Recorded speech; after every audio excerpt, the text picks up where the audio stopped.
Muchísimas gracias por acompañarnos hoy. Hoy nos reúne una pregunta que, aunque nace de la historia del pueblo armenio, pertenece en realidad a toda la humanidad. No venimos solamente a hablar del pasado, venimos a conversar sobre el presente, sobre la memoria, sobre la identidad, sobre la capacidad profundamente humana de resistir y sobre el arte como una forma de mantener viva esa memoria. Porque recordar no consiste únicamente en mirar hacia atrás, recordar también es una manera de imaginar el futuro.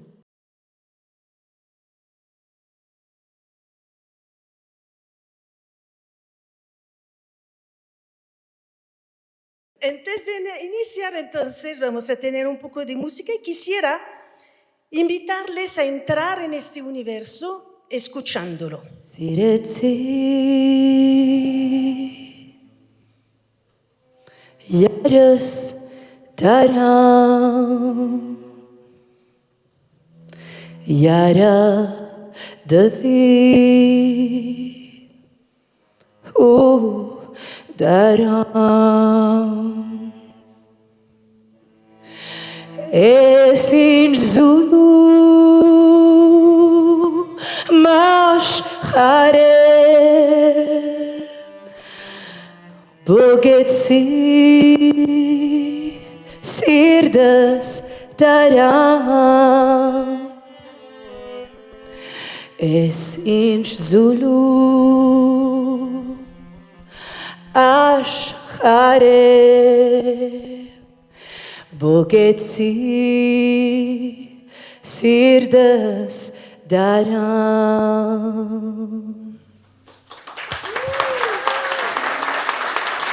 Muchísimas gracias por estar aquí. Quisiera comenzar con una pregunta muy sencilla, pero también profundamente difícil. ¿Qué significa para ustedes que un pueblo sobreviva? Para mí, que un pueblo sobreviva significa la continuidad de su alma colectiva. Sobrevive de verdad cuando se entrelazan varios elementos. Yo quisiera resaltar 3 elementos: la transmisión de la memoria y de la lengua, la resistencia y la adaptación, y la autonomía y el sentido de pertenencia. La autonomía y el sentido de pertenencia es la certeza de saber quiénes somos y de dónde venimos. La resistencia y la adaptación tiene que ver con encontrar las formas, las maneras de adaptarnos sin perder la esencia, sin perder la identidad. Y la supervivencia real, quisiera yo resaltar aquí, no es estática, como tampoco lo es la esencia. No quisiera caer en esencialismos. Para mí es importante, alguien mencionó aquí identidad, que tengamos en cuenta que la identidad nuestra también es algo que fluye en el tiempo, es algo que se acomoda, es algo que tiene capacidad de adaptación, lo cual es muy importante. Y esta supervivencia es un hilo conductor. Un pueblo sobrevive cuando sus ancianos aún le cuentan historias a las niñas, a los niños y a las niñas, cuando su lengua materna, que es la estructura con la que se codifica el mundo, es la estructura a través de la cual entendemos el mundo, las emociones, el humor, sigue viva en el día a día. Si una lengua muere, muere una forma única de entender el universo. En primer lugar, quiero decir que estoy muy agradecido a Ailín por la invitación. Es la primera vez que estoy en Colombia y realmente es un país hermoso y estoy muy honrado de poder participar en este conversatorio acá con las compañeras y al mismo tiempo poder compartir con ustedes y agradecerles la paciencia que han tenido. Es hermoso estar en este Museo de Arte Moderno de Bogotá. Y con respecto a la pregunta, ¿qué significa que un pueblo sobreviva? En primer lugar, es una victoria para la humanidad. Una victoria para la humanidad. Es la esperanza que la resistencia ante los genocidios y hoy vamos a hablar de varios genocidios y en particular del genocidio armenio, pueda multiplicar la voz y los cuerpos. Los genocidios muestran lo más oscuro de la violencia estatal y estamos acá en América Latina, en Colombia, y vamos a hablar también seguramente de esa violencia estatal. Y en ese sentido, la resistencia puede ser la condición más sublime del ser humano. Mi abuela fue una sobreviviente del genocidio armenio y decía que ella había conocido el infierno, pero también que había conocido el paraíso en América Latina, donde encontró un refugio. Hola, buenas tardes. Yo escribí porque mi español no es tan increíble.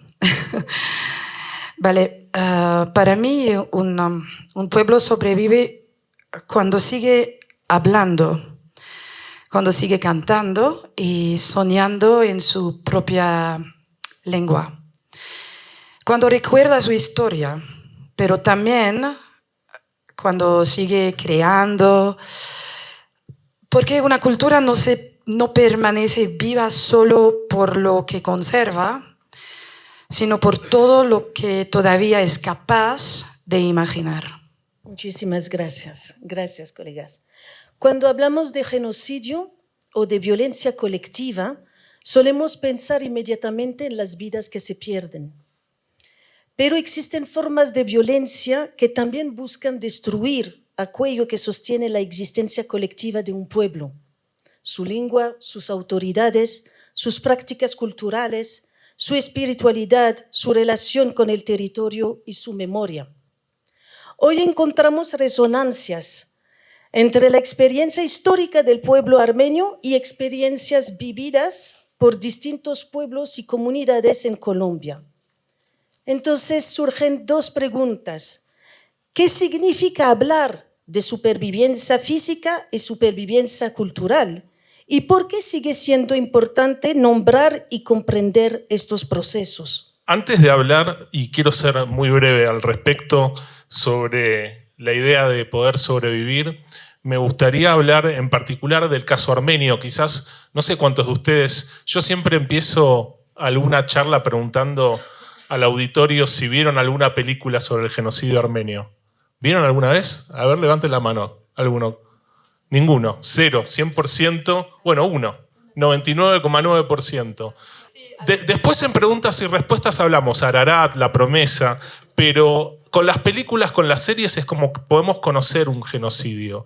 Yo les quiero contar muy brevemente que el genocidio armenio fue un genocidio que transcurrió durante la Primera Guerra Mundial, entre 1915 y 1923. No sé si, bueno, acá les estamos tapando, pero en teoría hay una foto de la deportación, de cómo sacaban a los armenios y los iban a enviar al desierto. Acá los llevan en trenes. Seguramente esto ustedes lo vieron durante las películas sobre el Holocausto. Esto también pasó durante el genocidio armenio, que fue el genocidio donde murieron más de 1,5 millones de personas. Si ustedes ven la próxima imagen, acá pueden ver que el destino final de los armenios era ir hacia los desiertos en Siria. El genocidio contra los armenios fue el prototipo de los genocidios de los tiempos modernos. Lo que pasó durante este genocidio volvió a pasar en el Holocausto, en Camboya, pero también en las violaciones a los derechos humanos en América Latina. Se deportaron a estas personas y después se las asesinaron en campos de concentración. Pero algunas pudieron sobrevivir. Y quiero hablar muy brevemente de esto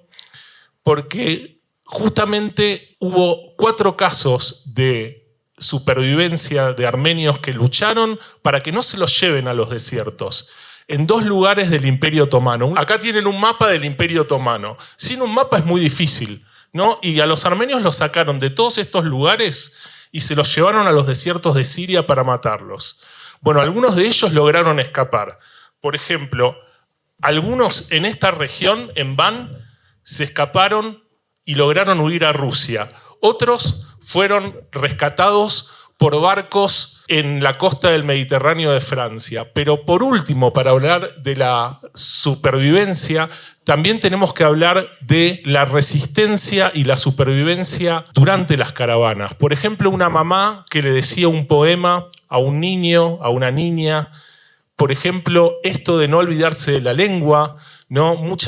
En un libro que escribí tuve la suerte de entrevistar hace muchos años a sobrevivientes o supervivientes del genocidio y muchos marcaban esto. Mi mamá me dijo, no te olvides, contá lo que pasó, recordá los pueblos, recordá las personas, no te olvides de quién sos y cómo te llamás, mantené tu identidad y mantené tu religión. Muchas gracias, Juan Pablo, por esta presentación. Como lo dijo Juan Pablo, es considerado el modelo de los genocidios modernos al establecer, digamos, el patrón de usar la guerra como fachada.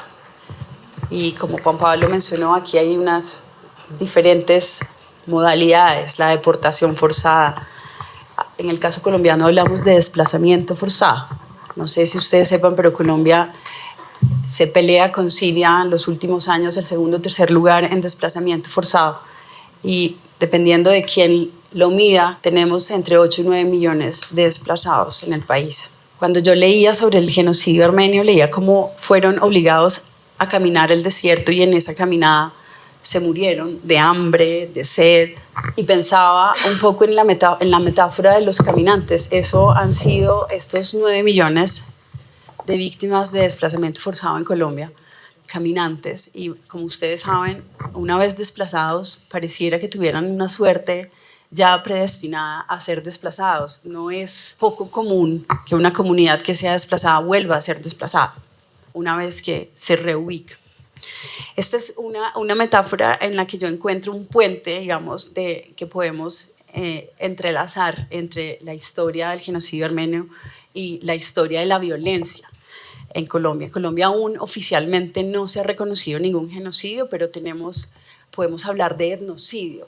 Cuando estudiamos el conflicto armado en Colombia, existen unos patrones y entre esos patrones encontramos que poblaciones indígenas, afrodescendientes, campesinas, han sido sistemáticamente perseguidas, asesinadas, desplazadas por los diferentes grupos armados que participan, digamos, en el conflicto armado en Colombia. Podemos hablar específicamente del pueblo Nasa, y allí hablamos de un actor que no es el Estado. Juan Pablo decía genocidio, digamos, cuando hablamos de genocidio generalmente hablamos de un Estado. En Colombia, un país que vive un conflicto armado en el cual hay varios actores, no siempre es el Estado, pero sí se dicen quienes han estudiado las prácticas de violencia contra el pueblo colombiano, sí se dice que generalmente el Estado está implicado, si no bien directamente, sí ha coaccionado con otros actores armados. Y tenemos el pueblo Nasa, en donde allí evidentemente sale a la luz un actor que son las disidencias de las FARC, Iván Mordisco, y allí encontramos prácticamente todas estas modalidades que fueron utilizadas durante el exterminio armenio en Colombia también.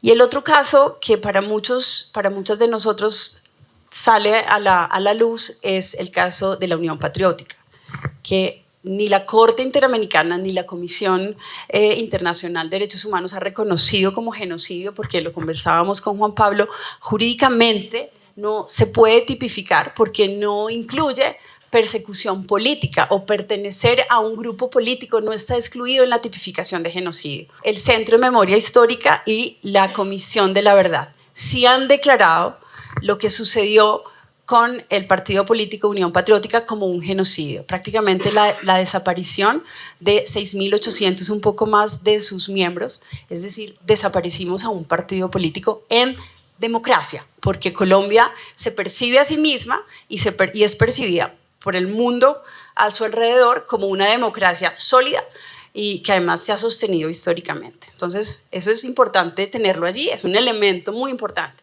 En democracia exterminamos a un partido político. Bueno, pues como sabe, muchísimas gracias.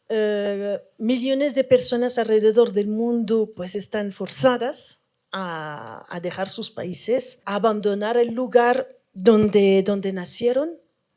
Algunas comunidades logran reconstruirse fuera de sus territorios, otras viven durante generaciones entre distintos países. La diáspora armenia constituye un ejemplo, uno de los ejemplos que existen, y como lo mencionó Julia, Colombia también conoce muy bien el tema de las experiencias del desplazamiento y del exilio. Entonces ahora trataremos 3 preguntas. ¿Qué se lleva consigo una comunidad cuando pierde su territorio? ¿Cómo se reconstruye el sentido de pertenencia? ¿Puede existir una nación dispersa? Primero se lleva la lengua, las canciones, por supuesto, los recuerdos, las recetas y las historias y la manera también de mirar el mundo. El territorio puede perderse, pero mientras existe la memoria compartida. Los armenios somos un ejemplo. Por ejemplo, en Líbano, donde yo nací, teníamos, antes de la guerra civil, una comunidad muy grande.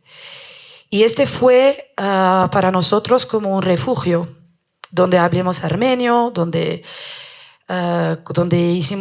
practicamos la cultura armenia, donde podríamos hablar este idioma, que ahora casi no existe. Y siempre habrá una semilla capaz para que vuelva a florecer. ¿Y cómo se construye? Creando comunidad allí donde uno vive sin dejar de honrar sus raíces. Este es muy importante. Yo he encontrado ese sentimiento en distintos lugares del mundo.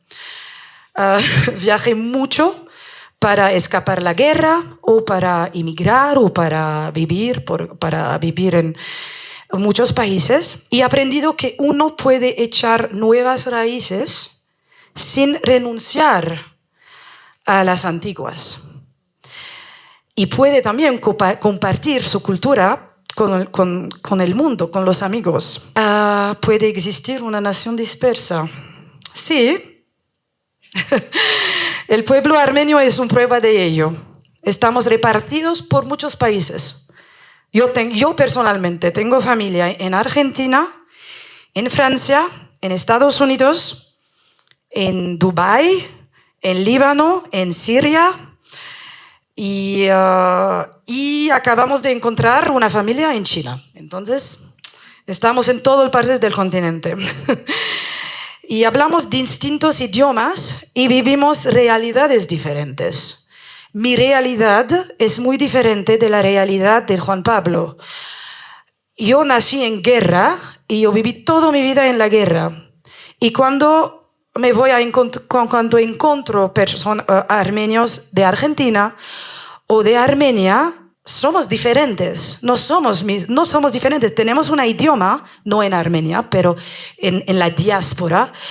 Pero cada de nosotros tenemos una experiencia muy distinta, pero seguimos unidos por una memoria, una cultura y una lengua que continúan viajando con nosotros. Fue súper chévere encontrar un armenio después de 5 años en Colombia y hablar armenio con Juan Pablo. Para mí fue como, ok, qué lindo.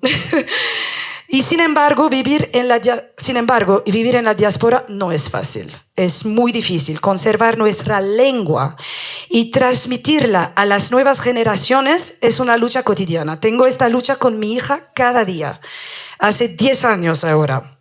Y cada familia, cada conversación y cada canción en armenio son una pequeña victoria contra el olvido. ¿Qué agregar a lo que ya dijo Aylin? Con respecto, a la primera pregunta, justamente, ¿qué se lleva consigo una comunidad cuando pierde su territorio? Ya se dijo, ¿no? El idioma, la tradición, los saberes, algo que parece menor como saber cocinar un plato específico de un lugar, de una región, un condimento. Eso que se denomina, y yo estoy tratando de evitar el lenguaje académico, pero a veces es inevitable, la herencia inmaterial. Pero no es más allá que esto, ¿no? Esto que ya dijo Aylin, a mí lo que me interesa reforzar en el caso armenio es cómo se reconstruye el sentido de pertenencia. Y acá sí hay que agregar algunas cuestiones que diferencian algunas diásporas. Quizás acá en Colombia no lo vieron, pero en otros lugares de América Latina, por ejemplo, en Brasil, en Argentina, en Uruguay, existe una calle armenia. Bueno, acá tienen una región que es Armenia. Y el barrio Armenia. Pero en la calle Armenia, por ejemplo, el día que viajen a Buenos Aires y están invitados, están invitadas, está el restaurante donde pueden comer comida armenia, el club armenio donde los chicos danzan los bailes típicos, existen escuelas, existen clubs. Bueno, todo eso reproduce la pertenencia, esas instituciones. Hay partidos políticos armenios. Qué raro esto, ¿no? Pero cuando existía, les voy a contar algo rarísimo, hubo una Armenia soviética, que era parte de la Unión Soviética, sí, en serio. Y había un montón de armenios que decían, no estoy de acuerdo. Hicieron su partido político diciendo, nosotros somos los armenios que estamos en el exilio. Bueno, no importa. Pero todo esto, o sí importa, todo esto es la herencia para vivir fuera de un territorio.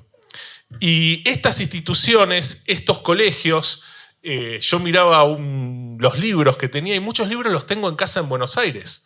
Estos libros que vos tenés y que se publicaban muchas veces en Líbano o en Rusia. ¿Y puede existir una nación dispersa? Sí, ahí está el idioma con las letras que después pueden ver, que los vamos a invitar a que miren un poco. ¿Puede existir una nación dispersa? Y sí, el ejemplo ya lo dijo Ailín, no me quiero repetir, a mí me pasa lo mismo, mi abuelo, también sobreviviente del genocidio, sus hermanos terminaron viviendo en Estados Unidos, ¿no? Entonces, están familias repartidas en los distintos continentes del mundo. Y no quiero agregar nada más para darle la palabra a Julia. Gracias, Juan. No, yo realmente lo que tenía para decirle va un poquito alineado a lo que ya mencionaron Ailín y Juan Pablo. Quisiera decir algo al respecto de qué sucede cuando una comunidad es desplazada y pierde su territorio físico, pues se enfrenta a una de las fracturas más profundas que puede sufrir un grupo humano. Sin embargo, lo que decía Ailín es cierto, esto solamente corresponde a la mitad de la ecuación, porque la otra mitad viaja con las personas, nos las llevamos, y lo que viaja no se puede empacar en maletas. Es un equipaje intangible, decías, inmaterial, decías tú. Cuando el suelo físico desaparece, pues la comunidad se sostiene, y se sostiene sobre, esto era lo que quería mencionar, que quizás Ailín y Juan Pablo no han mencionado, que es la memoria colectiva y la oralidad, los mitos de origen, las historias de las ancestras y de los ancestros. Mientras haya alguien, decíamos, mientras el abuelo le pueda contar a su nieto en su lengua materna, mientras haya alguien que recuerde y alguien que escuche, el pasado común sigue vivo. Recordar es esa victoria sobre el olvido. Y aquí quisiera hablar sobre esos saberes prácticos y rituales, que también es algo que nos llevamos quienes nos vamos, a quienes se nos mueve, digamos, el piso físico, las recetas de cocina. Y quisiera mencionar algo, quienes aquí hay varias personas que han podido compartir con Ailín. Quienes han compartido con Ailín saben que una de las cosas que la hace más feliz es poder cocinar una cena armenia o libanesa. Son momentos de mucha felicidad. Y yo recuerdo a mi madre, quien en el exilio, una mujer que no sabía hacer arepas, y en el exilio aprendió a hacer arepas. Y la felicidad era que llegara el domingo para que pudiéramos ir a comer arepas hechas por mi mamá. Entonces, quería mencionar esto porque esto es súper relevante. Las recetas de cocina, la comida, el encontrar un condimento, encontrar un plátano verde en Estocolmo en los años 80, que costaba además, bueno, sigue costando muchísimo dinero, pero era irse hasta la tiendita en el centro de Estocolmo y todos, el voz a voz entre todos los colombianos y los caribeños que comíamos patacones, llegaron los plátanos, llegó la yuca, ¿no? La comida es súper importante y de gran valor para construir identidad cuando no tenemos ese territorio físico a la mano. Muchísimas gracias, muchísimas gracias. Entonces hemos visto, ¿no?, que pues las personas desplazadas llevan consigo mucho más, incluso cuando lo han perdido todo. Se llevan la lengua, se llevan las canciones, las historias, como decía Julia, las recetas. La comida es un lenguaje de amor y así sobrevive pues la memoria, pero así también comienza una forma de resistencia. Las lenguas son mucho más que herramientas para comunicarnos. Cada lengua guarda una manera distinta de comprender el mundo. Cuando desaparece una lengua, desaparecen también formas únicas de nombrar la naturaleza, la memoria y la experiencia humana. Hoy el armenio occidental, al igual que muchas lenguas indígenas, enfrenta enormes desafíos para su preservación. Y vengo con 3 preguntas. ¿Qué ocurre cuando desaparece una lengua? ¿Cómo se transmite una historia que las nuevas generaciones no vivieron? ¿Puede una lengua convertirse en un acto de resistencia? Obviamente cuando ocurre que desaparece una lengua es una tragedia para toda la humanidad. En el caso del armenio occidental, y acá se preguntaba cómo se transmite a las nuevas generaciones, está el ámbito privado, pero también están las instituciones. Creo que en el caso armenio, más allá de la oralidad, lo que puede transmitir una abuela, una madre o un padre, está el ámbito de los colegios, que también están en una situación que no es fácil, pero que son los lugares donde se trata de transmitir, de proteger la lengua armenia. Hay diferentes formas, ¿no? Tenemos desde poemas, literatura. Yo después quería hablar en la parte más de resistencia y arte, de cultura visual, pero en el caso de esta lengua la música es fundamental y me parece que, bueno, lo que escucharon con Aylin es bastante clave para pensar en las formas de resistencia. Quiero contar una historia muy pequeña, personal, que ocurre cuando desaparece la lengua y cómo hacer para guardar la lengua. Como saben, yo nací en Líbano y entonces, cuando estaba joven, tenía vergüenza a hablar en armenio. ¿Por qué? Porque todos los libaneses árabes estaban diciendo, porque los niños son malos, tú eres extranjera, tienes que regresar a tu casa, a tu país. Y también la idioma armenia no tiene género, ¿no? Femenino o masculino. Entonces, cuando armenios hablan árabe, bueno, hablamos antes, pero ahora hablamos muy bien, inmediatamente ellos sabían que nosotros no somos árabes. Entonces, hasta que tenía casi 15 años, no quería hablar armenio.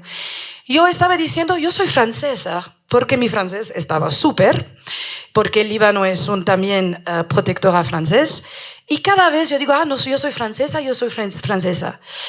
Y mi mamá y mi papá eran muy tristes, y yo no entendí por qué estaban tan tristes. Y un día tenía que mirar una película que se llama Mayrig, Mama, de Henri Verneuil, y este día lloré y yo realicé que tengo una historia que es muy importante y que es muy rica. Y para mí, y cada vez que canto en armenio occidental, es el momento que empecé a escribir canciones en armenio, quería cantar en armenio, estaba obsesionada con este idioma, de no hablar a hablar todo el tiempo. Y entonces para mí cada vez que canto en armenio occidental estoy diciendo que lengua sigue viva y es mi gesto artístico, pero también profundamente es político y humano porque es mi manera de resistir al olvido. Muchas gracias, Aylin y Juan Pablo. Yo creo que yo voy a sumar algo que tiene que ver con el contexto colombiano, y es que en Colombia tenemos 68 lenguas en peligro de desaparecer. De esas 68, 65 son lenguas indígenas, tenemos el creol o raizal, el palenquero y el romaní. De estas 68, 12 se encuentran en situación crítica. De las cerca de 2.500 que hay en el mundo en alerta roja, 4 han desaparecido en Colombia. Caraballo, que se hablaba en el Amazonas, Macaguaje, Opón Carare en Santander y Pijao en el Tolima. Estas son las 4 lenguas que ya se extinguieron en Colombia. Mientras que hay otras 12, como les decía yo, catalogadas como situación crítica. Pero un dato que creo que es importante que ustedes se lleven y es que cada 14 días muere un idioma según la UNESCO. Cada 14 días. Y de seguir así, la mitad de las 7.000 lenguas y dialectos que se hablan hoy en el mundo se extinguirán a lo largo de este siglo. Eso merecía un momento de silencio, ¿verdad? Entonces, cuando las palabras parecen insuficientes, aparece el arte. La música, el cine, la literatura, el teatro. Sentimos, ¿no?, que el arte tiene un poder extraordinario. Es lo que permite transmitir también la memoria, visibilizarla, contarla, cantarla también. Tal vez el arte no puede cambiar el pasado, pero sí puede impedir que el pasado desaparezca. A lo largo de la historia, muchas veces el arte ha sobrevivido incluso cuando bibliotecas fueron destruidas, territorios ocupados o comunidades desplazadas. Quizás porque el arte no solamente recuerda, también transforma. 2 preguntitas. ¿Por qué el arte suele sobrevivir incluso cuando todo lo demás parece desaparecer? ¿Puede el arte preservar aquello que la historia oficial olvida? Porque nadie puede confiscar la imaginación y ni la necesidad de creer, incluso en los momentos difíciles. Las personas siguen escribiendo, cantando, pintando y contando historias. El arte siempre encuentra la manera de abrir una ventana hacia la esperanza. Y sí, los libros cuentan los hechos. El arte conserva las emociones. Una canción, un poema, una pintura puede transmitir aquello que a veces las fechas y los documentos no alcanzan a expresar. Por eso, el arte también es una gran forma, o para mí es la más grande forma, la mejor forma de memoria. Justamente con respecto a la pregunta, quisiera ir a 2 casos históricos donde el arte preserva la memoria del genocidio armenio. Esta imagen que pueden ver acá condensa la idea de arte, memoria y supervivencia de un genocidio. Esta joven que ven acá se llamó Aurora Mardiganian. Fue raptada en una de las caravanas, esto quizás es un poco fuerte lo que voy a contar, y fue una esclava sexual. Tenemos que hablar de género y de violencia contra mujeres durante los genocidios, un tema tabú, pero que después quizás salen las preguntas y respuestas. Se escapó, logró sobrevivir, salió del Imperio Otomano y después de un viaje muy largo, ella pasó por Suecia en un momento y después estuvo en Estados Unidos y escribió sus memorias. Automáticamente el libro se volvió un bestseller, al punto tal que ese libro se convirtió en la primera película sobre cualquier genocidio de la historia. Una película muda, ¿y saben quién protagonizó la película? Aurora. Volvió a vivir su trauma una vez más en esta película que, hablando de negación, se creyó perdida. Durante muchas décadas, esta película no se lograba encontrar en ninguna cinemateca del mundo. Y gracias a una persona que hizo un esfuerzo enorme, se encontró, y la pueden ver en YouTube. Ustedes ponen Armenia arrasada, Ravish Armenia en YouTube y pueden ver esta película muda. Esto es uno de los ejemplos de resistencia y de memoria. El próximo es un cuadro, ¿no?, que está en una película que se llama Ararat, que también la pueden ver en YouTube. Es una película del año 2002 del cineasta canadiense Atome Goyan. Y acá pueden ver la triple experiencia de sobrevivir, resistir y recordar. 4 diría, y además plasmarlo en una obra de arte. Este pintor, Archie Gorky, no se llamaba Gorky, se llamaba Manuk Adonian. Era armenio, participó de la defensa, ¿se acuerdan que les hablé de la resistencia de Van de 1915 en la frontera con Rusia? Él, siendo un adolescente, participó, se escapó, logró llegar a los Estados Unidos y fue uno de los fundadores del expresionismo abstracto, antes de Willem de Kooning, antes de los grandes artistas que conocemos de Estados Unidos. Hubo una vanguardia anterior que fue la de Gorky. Y en este retrato se puede ver al artista y a su madre. Él nunca pudo terminar las manos de este cuadro, ¿no? Y es todo el simbolismo que es fundamental ver. Entonces, en este cuadro está cifrada la memoria del genocidio armenio. Este cuadro hoy se encuentra en el Museo de Arte Moderno de Nueva York. Ojalá un día pueda visitarnos en América Latina la obra de Gorky. Nunca llegó acá. Quizás el nombre de ustedes para estar acá en un museo me parecía fundamental que hablemos de arte, de memoria y de cultura visual.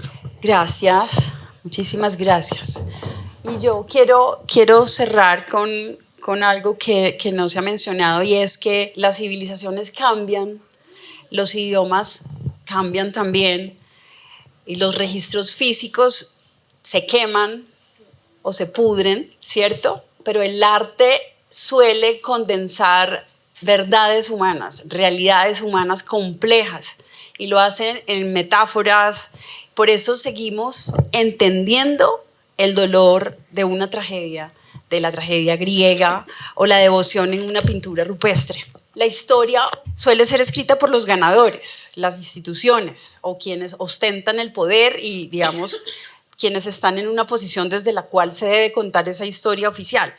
Esta tiende a ser lineal, tiende a ser institucional, y a menudo suele ser depurada, digamos, de disidencia o de subalternidades. El arte, en cambio, funciona como un contrarregistro. El arte suele contar, hablar con la voz de los oprimidos, hablar con la voz de los derrotados, las voces de las mujeres, de las minorías étnicas, y a menudo suele cambiar también las realidades. No hay nada más bello que en una situación de guerra poder ver un cuadro. Estaba recordando al maestro Abel Rodríguez, quien hoy es expuesto, sus cuadros son expuestos en el Malva. A través del arte memorizamos el paisaje. Los abuelos que han tenido que dejar el territorio, a través del arte, a través de sus dibujos, nos cuentan, nos recapitulan cómo era ese espacio geográfico en el que nace y se recrea una cultura. Esto es muy, muy importante. El archivo emocional, eso es el arte. Digamos, en un censo te dicen cuántas personas fallecieron en una guerra, pero las canciones de Totó y la Momposina te dicen cómo se sintió, te dicen qué significó ese terror, ¿cierto? Entonces, el arte archiva el trauma, el deseo, las sensaciones, el miedo, pero también, como decía Aileen, la esperanza. Estos son elementos que la burocracia histórica suele descartar porque son subjetivos. Ustedes saben, decía también Juan Pablo aquí, estoy tratando de no ser tan académico. En la academia no podemos ser subjetivos, no hay espacios a las subjetividades. El arte sí. Y por eso el arte abre esas ventanas, nos abre puertas.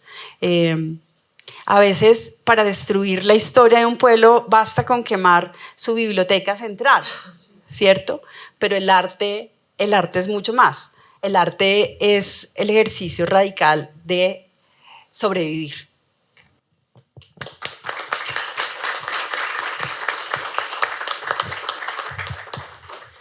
Muchísimas gracias.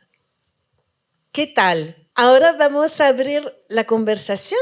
Mencionaba la extinción de los idiomas y le preguntaba muy inoportunamente a mi compañera cuáles serían los idiomas entonces que quedan a dominancia en el mundo y cómo vamos a hacer para poder combatir esa ola. Gracias. No siento que pueda dar una respuesta, digamos, convincente, voy a tantear un poco a mi alrededor y se me viene a la cabeza el mundial de fútbol que estamos viviendo. México, Canadá, Estados Unidos. No sé si ustedes sepan, pero no tenemos oficialmente traductores al español. Se habla inglés y punto. Y ayer teníamos un diálogo con Eileen sobre el armenio y sobre, ¿no? De hablar una lengua que está en extinción es un ejercicio de resistencia que hace mella.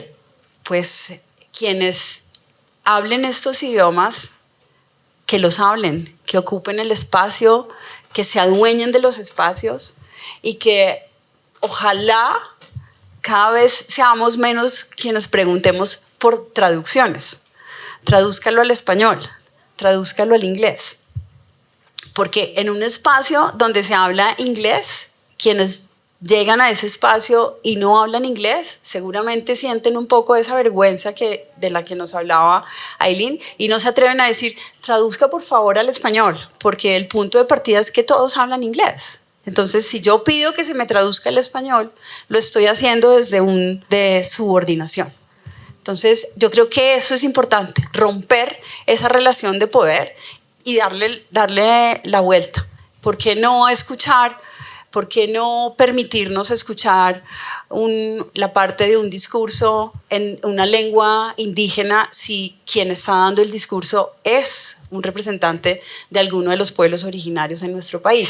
¿Por qué inmediatamente saltamos y dijimos, pero qué fue lo que dijo? ¿Pero por qué no pusieron el traductor al español? A ver, si es que aquí lo que hablamos es español, ¿no? Creo que es importante eso, desde esa posición de subordinación, reclamar el espacio que le corresponde a cada lengua. Quisiera preguntarle a la profe Julia, justamente como con respecto a las medidas de la CIDH, con respecto a la declaración de genocidio de la Unión Patriótica. Su merced dice que no hay una declaración como tal, pero viendo en internet y de alguna manera en el 2022, ya en julio de 2022, la CIDH se declara justamente que hubo un exterminio sistemático y que de alguna manera eso da luces a un genocidio justamente aleccionador para, de alguna manera, la izquierda política en este país. Y también para los demás panelistas, me gustaría justamente hablar como de un caso un poco más actual de lo que es el genocidio y es lo que está sucediendo, lo que está haciendo el Estado sionista de Israel en Palestina. Sí, que eso es un genocidio, claro, es un exterminio sistemático de una población. Pero también con respecto a un discurso que está llegando en boga aquí a Colombia y es justamente el exterminio o el destripamiento de la izquierda en Colombia. Cuando ya vimos justamente cómo hay un exterminio sistemático en este país en los años 80 al 2005 y que de alguna manera la CIDH ya se pronunció sobre ello, también cómo ustedes sienten justamente esto de destripar al otro, de destripar justamente al adversario, al contendiente y deshumanizarlo, inhumanizarlo.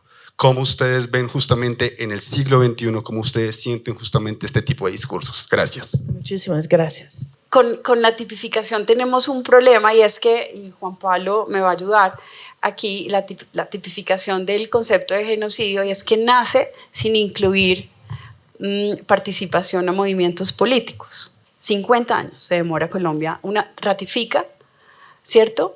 Pero después de 50 años es que la adopta, digamos, en la Constitución.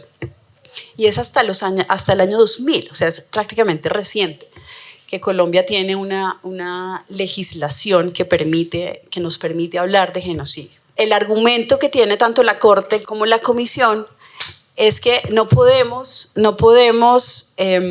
juzgar un delito con una legislación que se da a posteriori, ¿no? Y ese es el gran problema. Pero efectivamente, como tú lo mencionas, la Corte sí habla de exterminio sistemático. Ahora, quienes hablan de manera explícita de genocidio son el Centro Nacional de Memoria Histórica y la Comisión de la Verdad. Yo creo que allí vamos a tener que llegar y muy seguramente esto es un debate que se ha llevado prácticamente todo el siglo de si debemos o no incluir participación política digamos, en el concepto de genocidio. Y creo que muy seguramente vamos a llegar allí y muy seguramente el caso de la Unión Patriótica va a ser uno de esos casos que a nivel global se va a poner sobre la mesa. Porque no es que suceda en todos lados y muy a menudo que desaparezcamos un partido político. Y yo quiero hacer hincapié en democracia. En democracia, ojo, no es Colombia una dictadura. Es lo mismo que cuando hablamos de desaparecidos en Colombia. Hablamos de 132.000 desaparecidos más o menos. Es decir, Colombia tiene en democracia más desaparecidos que Chile, Argentina y Uruguay juntas en dictadura. Yo creo que es importante porque la democracia colombiana nosotros la percibimos y la percibe el mundo como una democracia muy sólida. Y esto yo creo que hay que ponerlo y seguramente se va a poner en el debate. Pero aún oficialmente podemos reconocer a la Comisión de la Verdad como una institución oficial y podemos reconocer al Centro Nacional de Memoria Histórica como una institución oficial, indudablemente. Pero digamos que no se ha establecido como un juicio. Esperemos que pronto sea así. El crimen de genocidio no incluye al grupo político. ¿Y esto saben quién hizo lobby o presión para que sea así? La Unión Soviética. ¿No? Uno pensaba, no, al lugar común, Estados Unidos. No, justamente Stalin no quería que se lo acuse por el delito de genocidio durante los años 30 y justamente el grupo político que Rafael Lemkin, que fue un judío polaco que inventa la palabra genocidio, no existía. Se inventa en 1944, el libro de él se llama La Europa ocupada por el eje y en el capítulo 9, el libro es bastante aburrido. Tiene el capítulo 9 que tiene la definición, vamos a decir la verdad, pero él había incluido el grupo político originalmente y después cuando es la Convención para la Sanción y Prevención, esto es como lo más duro, ¿no? Y prevención del delito de genocidio, el grupo político queda fuera. Donde sí se incluye el grupo político es en el concepto de crímenes contra la humanidad. Así que en ese sentido están amparados desde ese lugar. ¿Qué pasa? La palabra genocidio tiene un impacto mucho más fuerte. No es lo mismo leer en la primera plana de un diario se están cometiendo graves violaciones contra los derechos humanos y crímenes contra la humanidad a genocidio, punto, ¿no? Es mucho más, llama mucho más la atención. Y sí, con respecto a Gaza está la Asociación de Investigadores de Genocidios que hizo una declaración el año pasado justamente hablando y ratificando que lo que está sucediendo es un genocidio. Después hay organizaciones dentro del propio Estado de Israel que también hablan de genocidio, e incluso un historiador muy interesante que es Omar Bertov, que es israelí pero vive en Estados Unidos, y que él, bueno, escribió bastante, tiene una editorial muy interesante en el New York Times donde explica claramente lo que está sucediendo. Así que nada, tenemos como cada vez más bibliografía, pero bueno, después siendo yo historiador va a haber una reconstrucción histórica, me imagino a posteriori de los eventos, pero bueno, tristemente esto que se decía, ¿no? De sanción y prevención del delito de genocidio, hoy en día el campo de estudios sobre genocidios está en crisis con todo esto que está pasando. Bueno, una de las grandes preguntas es qué es lo que salió mal o cuáles son los problemas para justamente ver que esto que pasó en Armenia, que pasó después en la Segunda Guerra Mundial, en Camboya, en Ruanda, este eslogan que era nunca más, bueno, terminó sucediendo en el siglo XX y también en el siglo XXI. Hola, ¿cómo están?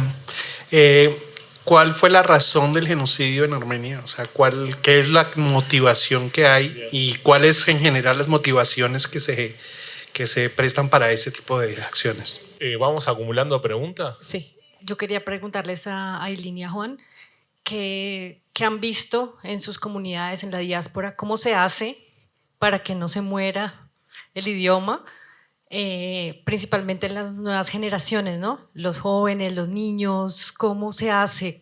¿Cómo se podría multiplicar eso, inspirarnos a tal vez a otros, sobre todo con el tema muy puntual del idioma que ya está desapareciendo. ¿Qué han visto ustedes? Y como también mencionaron que están esparcidos por tantos países, si ven una diferencia entre un lugar y el otro. En Argentina decías que es más fuerte, no sé cómo será en otros lados y cómo hacen para dejar ese legado en los que vienen, en los que siguen. Gracias. Bueno, gracias por este conversatorio tan pertinente e importante en este momento. Yo no sé si tengo una pregunta como tal. Creo que es una pregunta para que nos la respondamos entre todos, y que ya lo han mencionado, pero creo que estamos en un momento del mundo donde solo nos vemos repetirnos una y otra vez, y donde estamos a 10 años de un proceso de paz en este país, en donde Julia da un montón de cifras exorbitantes, ¿no? Y seguimos apelando por esa violencia, ¿no?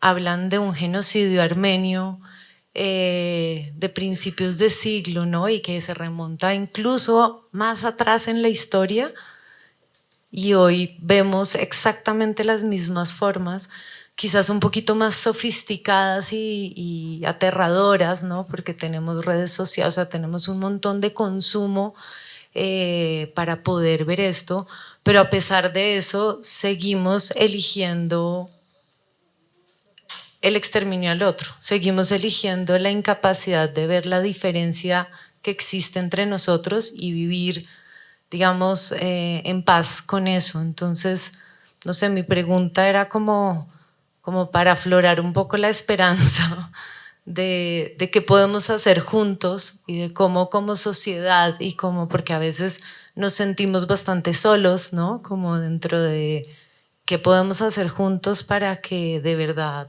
algo cambie, ¿no? Quería hacer una pregunta a Aylin. ¿En qué momento el armenio dejó de ser una elección estética y se convirtió en una obligación ética? Y lo segundo es que sé que el sábado, porque el álbum Yarumo se lanza el sábado en el Planetario, al cual invito a que todos estemos acompañándola, porque este es un preámbulo de su lanzamiento de álbum, que además hecho en Colombia, a propósito hecho en este país, donde pues estamos haciendo una transición de gobierno, así que me parece maravilloso que también en este espacio se hable de tu álbum, que fue, este espacio también es una excusa para el lanzamiento de tu álbum el sábado 4 a las 8 de la noche en el Planetario. Gracias para la publicidad también. Vamos a pasar a algunas respuestas, ¿vale? Porque son 4 preguntas y luego seguimos. Voy a responder a la señorita que me preguntó cómo hacemos a guardar el idioma y la cultura. Primero, y después voy a responder a Laura. Es muy difícil. El Líbano, antes de la guerra civil, era muy fácil, porque el Líbano era el país donde teníamos el más gran nombre de armenios, porque no sé si saben, cuando el genocidio empezó en Turquía, pero mis abuelos, y seguro que tus abuelos, no sé, seguro, caminaron desde el desierto de Turquía hasta Siria, donde teníamos un súper gran diáspora armenia, en Alepo precisamente, porque Líbano era parte de Gran Siria. Pero en 1945 crearon el Líbano. En este momento muchos armenios decidieron a venir al Líbano, porque a esta época dijeron que Líbano era el París de Medio Oriente. Entonces, antes la guerra civil era muy fácil a guardar el idioma, la cultura, teníamos clubes, escuelas, en mi casa, en mi familia, todos hablamos armenio. Pero durante la guerra civil teníamos la inmigración, donde Canadá, París, Francia, Canadá, Estados Unidos.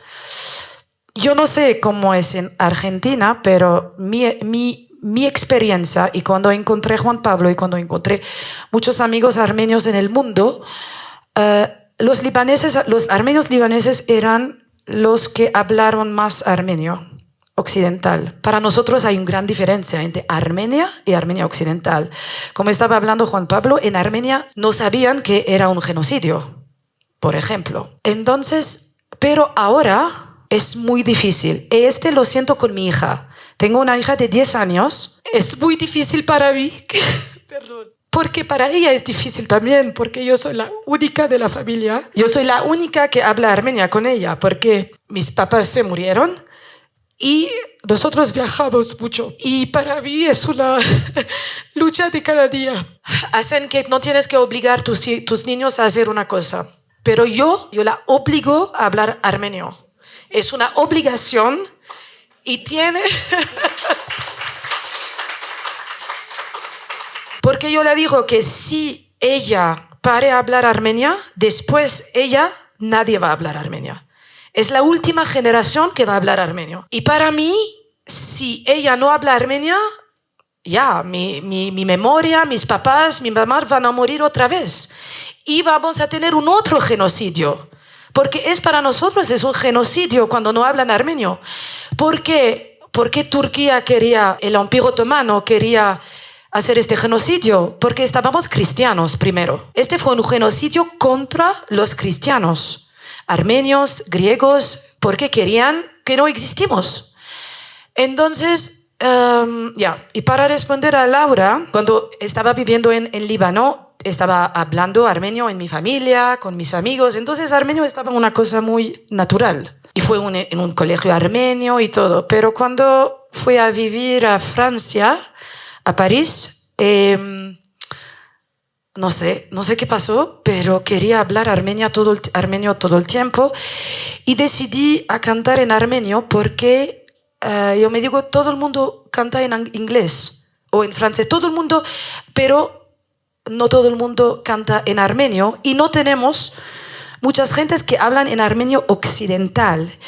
Y yo soy de una familia de músicos. Entonces la música estaba muy importante. Y mi papá era un especialista de la idioma armenia. Para él, la idioma armenia fue la cosa más importante y fue una lucha de cada día. Cuando nació mi hija, yo decidí que no puedo, tengo que continuar. Y cuando perdí mi mamá y mi papá, para mí fuera como una misión de perseverar esta lengua. Hasta 2 años teníamos 2 millones de armenios a hablar armenio occidental. Ahora tenemos 250,000. No sé, si no hay personas como yo o como personas que hablan armenio occidental, ¿quién va a guardar este idioma? Entonces creo que cada persona en esta vida tiene una misión. No voy a decir que yo soy, que voy a como salvar la idioma y todo, pero sí, es mi misión personal yo soy feliz que puedo presentar mi álbum en Colombia especialmente, donde entienden también qué pasó con los armenios y ya, gracias. La pregunta con respecto al genocidio armenio, bueno, voy a trazar por qué o las razones con respecto al genocidio armenio. Básicamente estamos hablando de una cuestión política. En el libro yo trato de explicar justamente que lo que trata de hacer el gobierno del Imperio Otomano es vaciar, pero en el mapa se ve claro que hay unos territorios dentro del Imperio Otomano donde había población armenia. Y en ese sentido lo que busca el Imperio Otomano es vaciar esos territorios de población armenia y hacer un plan de homogeneización étnica. En pocas palabras, una Turquía para los turcos, ¿no? Esta es una dimensión política. Es importante destacar que la mayor parte de los líderes que perpetraron el genocidio armenio eran positivistas, de las ideologías del siglo XIX, ateos, no es que estaban guiados por motivos estrictamente religiosos, si bien dentro de lo que fueron las matanzas en un nivel más de base, obviamente se animó a... buenísimo. Acá podés ver justamente que la mayor parte de la población armenia que residía en el Imperio Otomano, antes de la Primera Guerra Mundial, hubo un acuerdo entre Turquía y Rusia donde se iban a implementar una serie de reformas en el Imperio Otomano que iban a ser supervisadas por dos inspectores, uno de Países Bajos y el otro de Noruega. Y eso obviamente durante la Primera Guerra Mundial es cancelado por Turquía. Entonces el genocidio es una solución política, ¿no?, a lo que los nazis después hablan del problema judío, pero para el Imperio Otomano se habla de la cuestión armenia, al punto tal que en medio de las deportaciones el principal instigador del genocidio armenio, que era el ministro del Interior, dice: la cuestión armenia ya no existe más. Es mucho más complejo, como se dice ahora. Después te acerco el libro, tengo una copia y te lo quiero dar porque veo que te interesa el tema. Y con respecto a la cuestión del idioma, me parece que no quiero agregar más palabras de lo que dijo Ailín.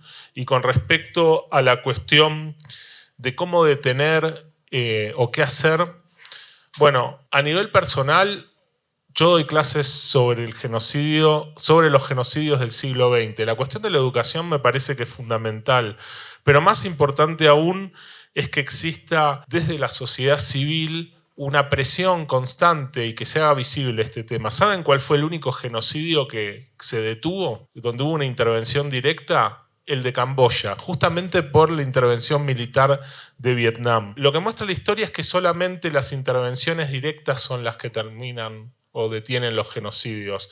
Pero eso no significa que no tengamos que luchar también en el plano de la educación, de la cultura, de la música, de las ideas, justamente para crear visibilidad y para poder generar otra conciencia. Algo muy corto, y creo que lo mencionaba Daniela, y es que cuando el mundo se enfrenta hoy y cuando hablo del mundo hablo de nosotros y de nosotras, de nosotros como sociedad civil, nos enfrentamos ante el desmonte. Eso se ha venido desmontando durante los últimos años. Entonces es algo que dice Juan Pablo, bueno, nos toca a nosotros como sociedad civil presionar, hablar, cantar, dibujar. Es algo que me parece fascinante de Colombia y quiero cerrar con eso, y es que es la capacidad de resistir de este país, de las juventudes en este país. Yo amo ver cómo aquí se tejen telas y se cubren los edificios, las instituciones con estas telas. Amo ver cómo los jóvenes pintan, se reúnen a pintar. Amo ver cómo se reúnen alrededor de un ajiaco comunitario para dialogar al respecto de intereses comunitarios, de intereses muy cercanos. No podemos dejar de hacerlo, porque es un poco lo que nos dice Juan Pablo. Como sociedad civil, lamentablemente, es lo que nos corresponde, estar allí para velar por el respeto de los derechos humanos. Muchísimas gracias. Un aplauso. Bueno, compañeros, compañeras, estamos cerrando. Muchísimas gracias por estar con nosotros hoy. Hoy hemos partido de la historia del pueblo armenio, hemos también hablado de Colombia y en realidad hemos recorrido una experiencia profundamente humana. Hemos aprendido que la memoria no es únicamente un ejercicio de recuerdo, es una decisión colectiva. Hemos hablado de memoria, pero también de futuro, de lenguas, pero también de identidad, de violencia, pero sobre todo de resistencia, y que el arte puede convertirse en un refugio.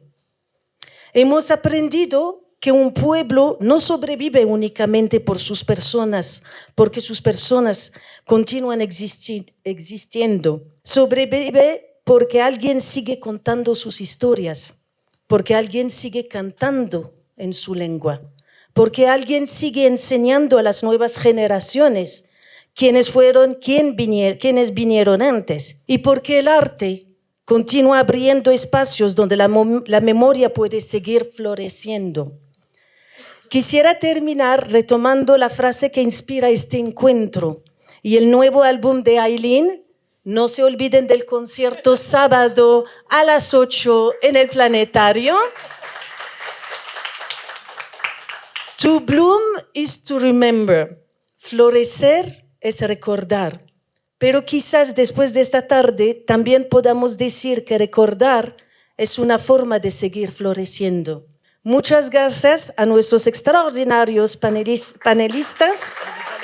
Muchas gracias al Museo de Arte Moderno de Bogotá. No se olviden también del libro de Juan Pablo. Y gracias sobre todo a cada uno de ustedes por su tiempo y por acompañarnos hoy. Feliz tarde.